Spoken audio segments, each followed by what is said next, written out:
Let's see what is spermiation. जैसे अगर पूरा पार्ट, पहले के पार्ट को समराइज करूं अगर मैं, तो मैंने बताया था कि जो सेमनिफरस ट्यूब्यूल के अंदर जो जो जर्म सेल्स होते हैं, जिसको आप स्पर्मेटोगोनिया मदर सेल्स भी कहते हैं एक्चुअली, जर्म सेल्स में क्या हुआ था, पहले हुआ माइटोटिक डिवीजन, फिर हुआ मियोटिक डिवीजन, और फाइनली स्पर्मेटिड बना। और स्पर्मेटिड के अंदर चेंजेस हुए और वो क्या बना, स्पर्मेटोजोआ का फॉर्मेशन हुआ। जिस इवेंट को मैंने कहा उसे स्पर्मियोजेनेसिस कहते हैं। अब स्पर्मिएशन क्या है वो देखिए पहले आप। जैसे मान लो ये एक सेमनिफरस ट्यूब्यूल का स्ट्रक्चर है मान लिया जाएगा, है ना। तो इस सेमनिफरस ट्यूब्यूल के अंदर आप जानते हो कि ये मान लो जर्म सेल्स है, और ये लार्ज साइज में ये सर्टोली सेल है ऐसे,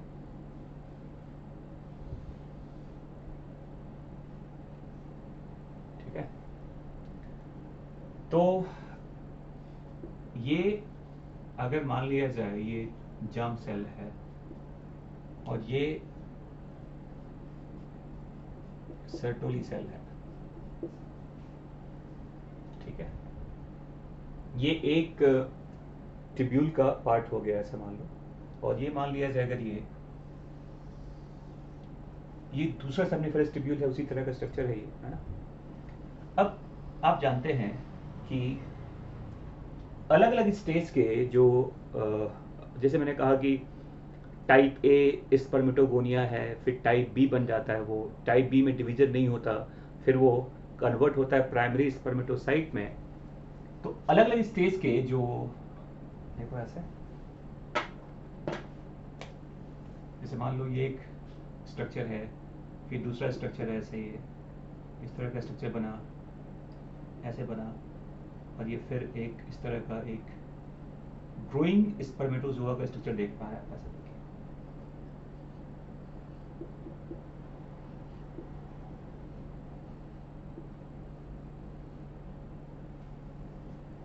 ठीक है। तो बेसिकली ये जो है ये ग्रोइंग स्टेज ऑफ स्पर्मेटोजोआ कह रहे हैं आप। जैसे स्टार्ट किया था आपने स्पर्मेटोसाइट वाले पार्ट से और बना मैच्योर्ड स्पर्मेटोजोआ। जब तक ये स्पर्म पूरी तरह से बायोलॉजिकली मैच्योर नहीं हो जाता, तब तक ये स्पर्म सर्टोली सेल्स के सरफेस से अटैच्ड रहता है ना। तो ये एंड अटैचमेंट किस लिए होता है बताओ? It is for a kind of nourishment, क्योंकि अगर सेल्स ग्रो कर रहा है तो उसको नरिश भी करना होगा ना, नरिशमेंट चाहिए उसको, तभी तो इसको नर्स सेल कहते हैं। सर्टोली सेल्स को नर्स सेल क्यों कहा जाता है? ये नरिश करता है किसे? डेवलपिंग स्टेज ऑफ स्पर्मेटोजोआ को। और एक बार ये स्पर्म अगर बायोलॉजिकली मैच्योर हो गया, पूरी तरह से मैच्योर हो चुका है, ये फंक्शनली नहीं बायोलॉजिकली, फंक्शनल मैच्योरिटी तो बाद में आएगा, अभी जैसे स्ट्रक्चरल आप मैच्योरिटी की बात कर रहे हैं, चलिए। उसके बाद ये स्पर्म इसके सरफेस से अलग हो जाता है, देखो ये डिटैच कर जाता है देखिए, और ये ट्यूब्यूल के ल्यूमेन में फ्री हो जाता है। आपको पता है कि ये क्या है बताओ? इसे कहते हैं ल्यूमेन ऑफ सेमनिफेरस ट्यूब्यूल। तो इसी का नाम स्पर्मिएशन है। Release of structurally mature spermatozoa from the surface of Sertoli cell, है ना। तो स्पर्मिएशन क्या है? इसे कहते हैं release of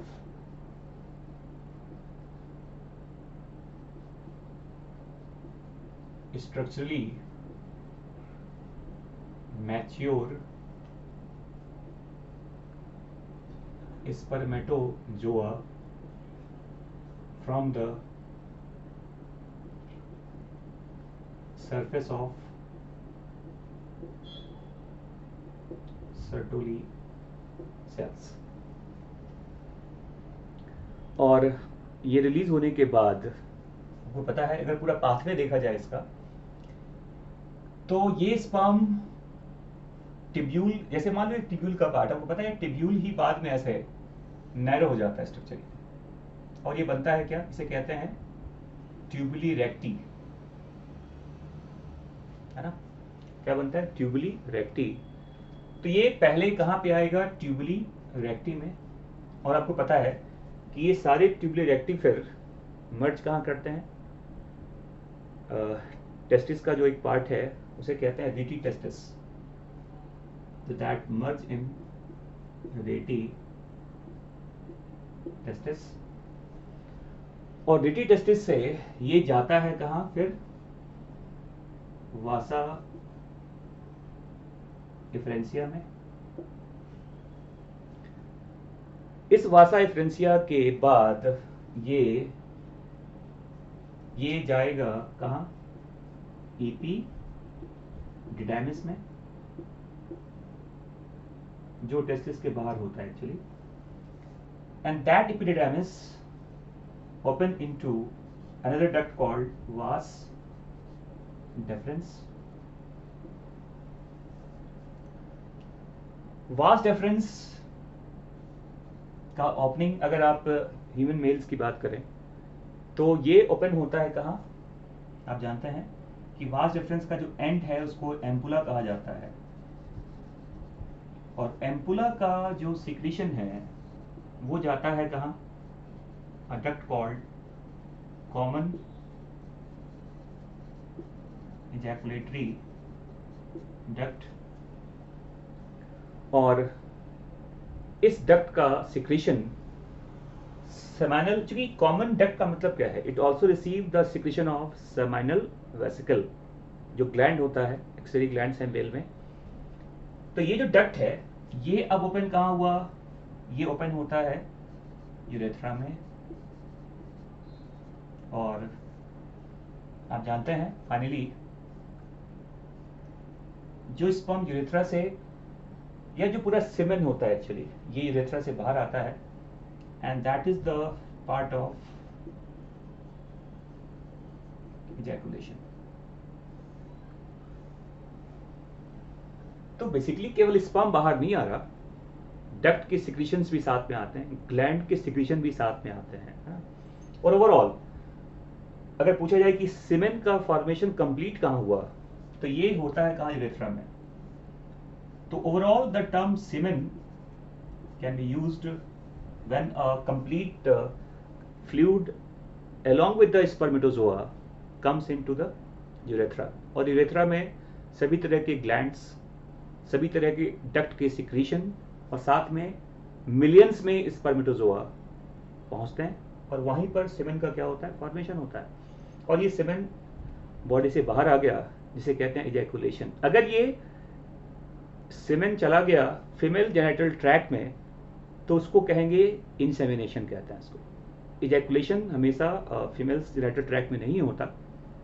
if that semen enters in female genital tract by natural method, by the coitus और by the copulation, it is called insemination. Clear? और देखो, तो एक जो टर्म मैंने कहा structural maturity and functional maturity, आपको पता है कि एपिडिडाइमिस एक काफी लंबा कॉइल्ड स्ट्रक्चर होता है, लगभग 6 मीटर इसका लेंथ है, जो टेस्टिस के बाहर होता है। Remember these ducts are called, जैसे रेटी टेस्टिस जो वासा इफ्रेंसिया का पार्ट होता है, इवन जो ट्यूबुली रेक्टी भी है, ये सब intra testicular genital duct system के पार्ट हैं एक्चुअली। ये सभी टेस्टिस के अंदर होता है। एपिडिडाइमिस, वास डिफरेंस, ये सब टेस्टिस के बाहर होता है, और जो स्पर्म एपिडिडाइमिस में आता है, यहां से जो स्पर्म बाहर आया, कहते हैं एक जो फंक्शनल मैच्योरिटी है।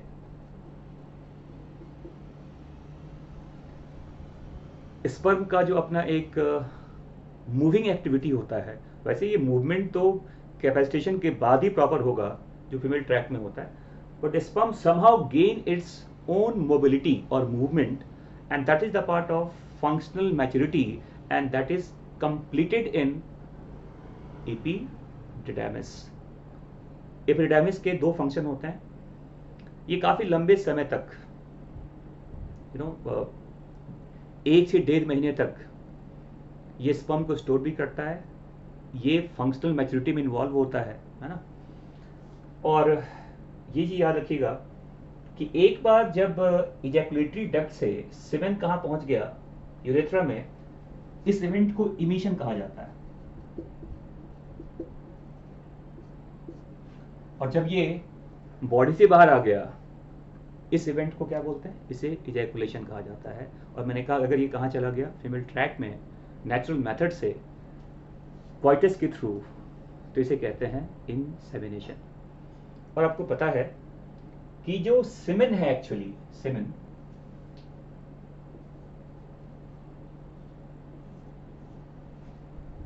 सीमेन में देखो, एक तो कहते हैं यहां पर स्पर्मेटोजोआ होता है, और साथ में a term called seminal plasma.